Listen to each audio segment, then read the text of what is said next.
Two Guys in the Dark.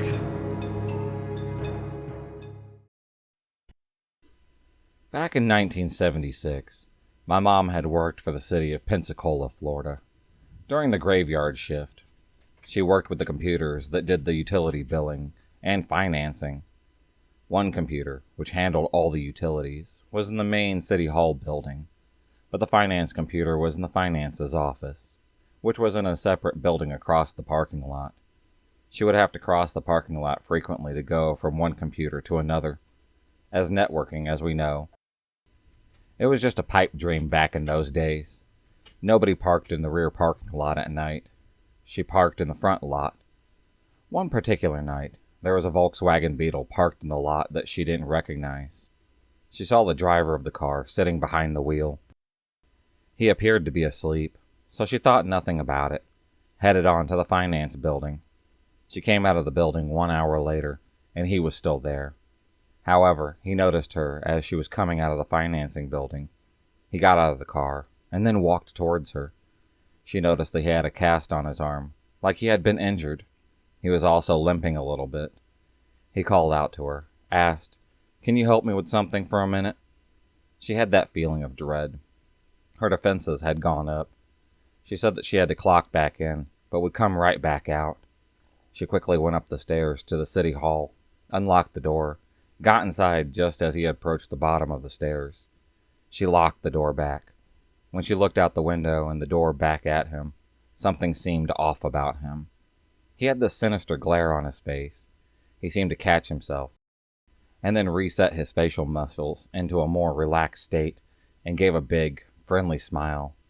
He waved at her and said, "Take your time. I'll just wait here." She got to a phone. She called the sheriff's office, reported a suspicious person outside of the city hall building in the back parking lot. She asked if they could escort her to the other building and then make him leave. They obliged. Within a few minutes, a deputy arrived to the front door.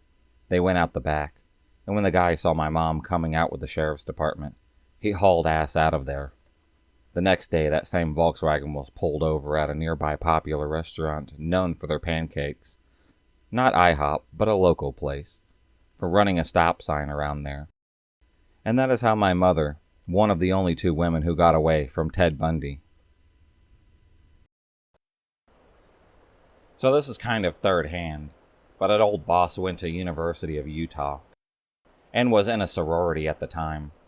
One day she was waiting for her date in front of her sorority house with a girlfriend who was also waiting on her date.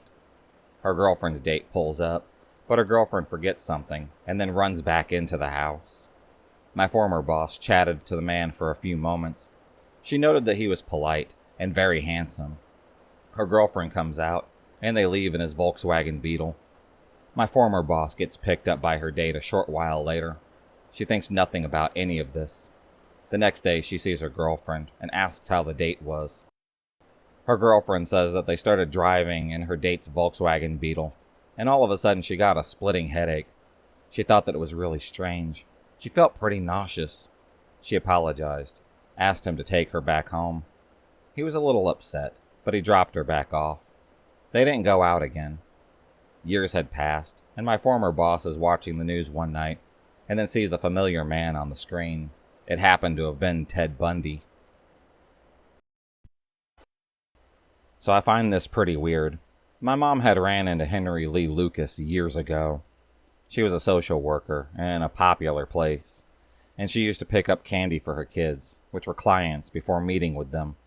She worked with kids with disabilities, and then getting them services. She'd often stock up on candy because the families were pretty poor and didn't get sweets very often for the kids. She would get enough for all of the kids to get a piece, so she had a lot of candy in her cart. This guy was just talking to her, was super nice and very talkative, was asking about all the candy. She told him what it was for, and being super friendly herself, kept the conversation going on. He told her that he wished he had someone like her around when he was a kid, and then laughed. She looked at his face. She says that she can't explain it, but it just changed somehow, like it was something else for a moment, and then went back to his regular face. She suddenly got this super nauseous feeling, started feeling just generally terrible around him. She started being kind of short with him, and then parted ways. She told my dad all about it, and said she didn't know what was wrong with her, and how she might be losing her mind. A few months later, he pops up on screen for some reason or another. She freaked out, and told my dad that it was him. My mom is not into making things up, or has any attention-seeking behavior. My dad certainly is not into that either. So it was a weird situation. They both claim it happened to this day. I know it sounds out there, but I've always figured maybe it was just supernatural or something. Or maybe she subconsciously caught on to something weird going on that she couldn't quite process, and it came out this way instead. Like, people talk about having bad feelings, then attribute it to something, telling them something is off. Some people speculate that many times we catch on to things on some kind of level, like some animal level that we can't totally process in our conscious mind. So it comes out in ways like hair standing up or skin was crawling. Who knows if it was some unseen force or simply her lizard brain picking up on something being off, and that was the way her mind chose to process it. Whatever it was, though, she swears up and down that it happened. And since she was never made things up or acted hysterical before, I believe something happened for sure. I'm going to do the best that I can on recollecting this event, as I was in the military when this had happened. This initially happened in the late 80s.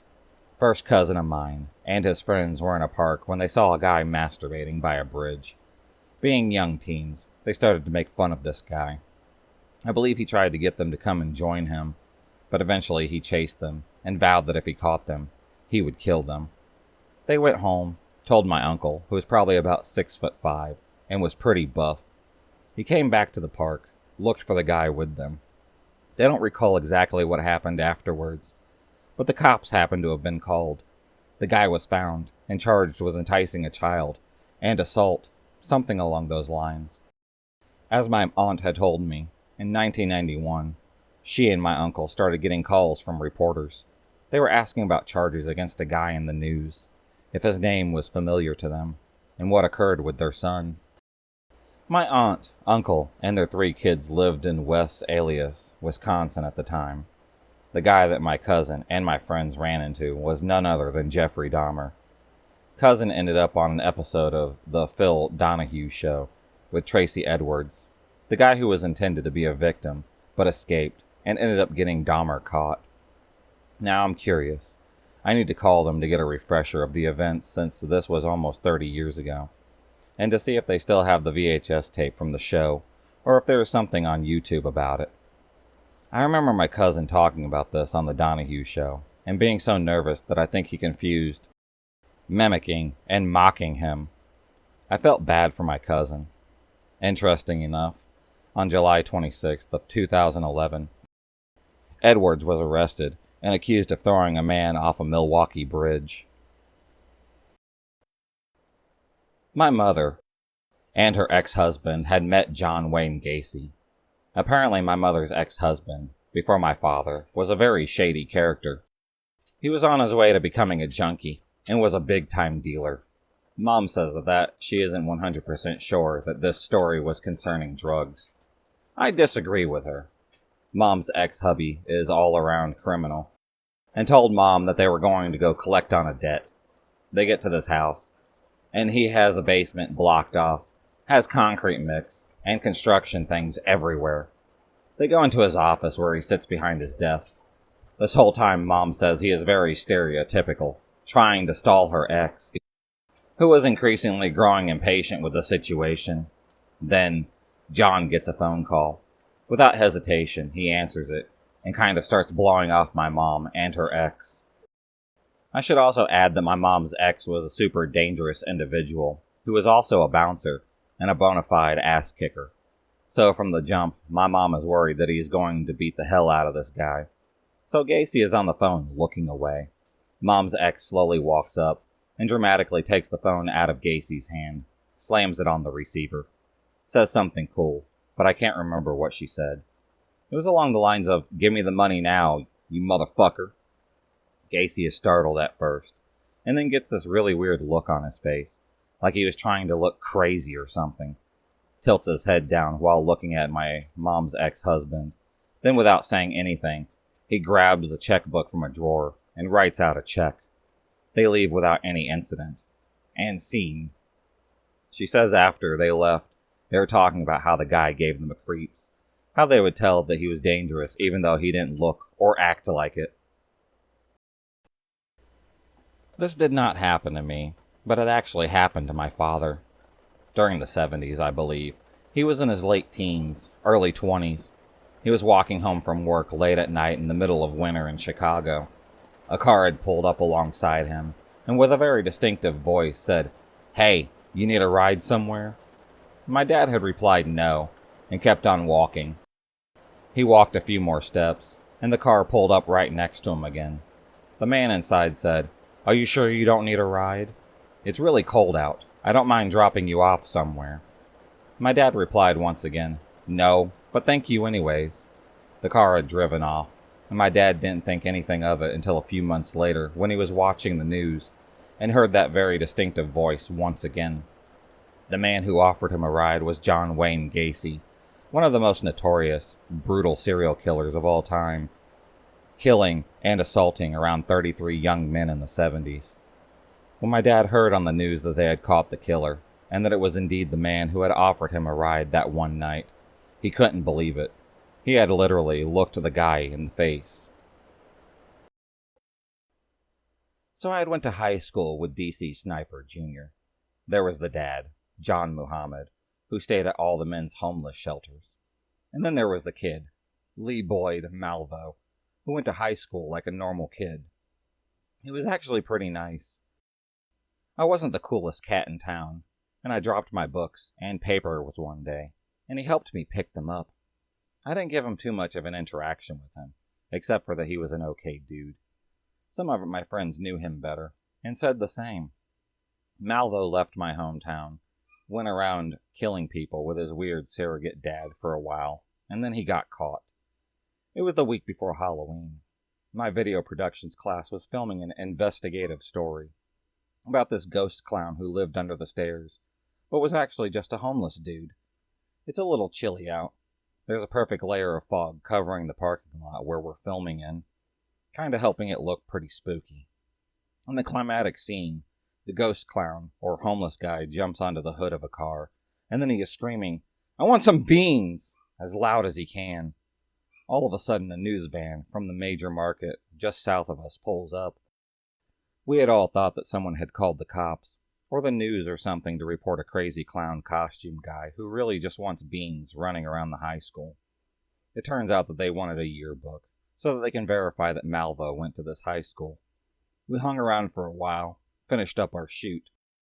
The cameraman wanted to interview the guy in the clown getup, but the douchey news guy just wouldn't let him. If you enjoyed this video, please subscribe, like, and hit the bell for notifications on future videos, and become a stalker of the night. And I'll see you next time.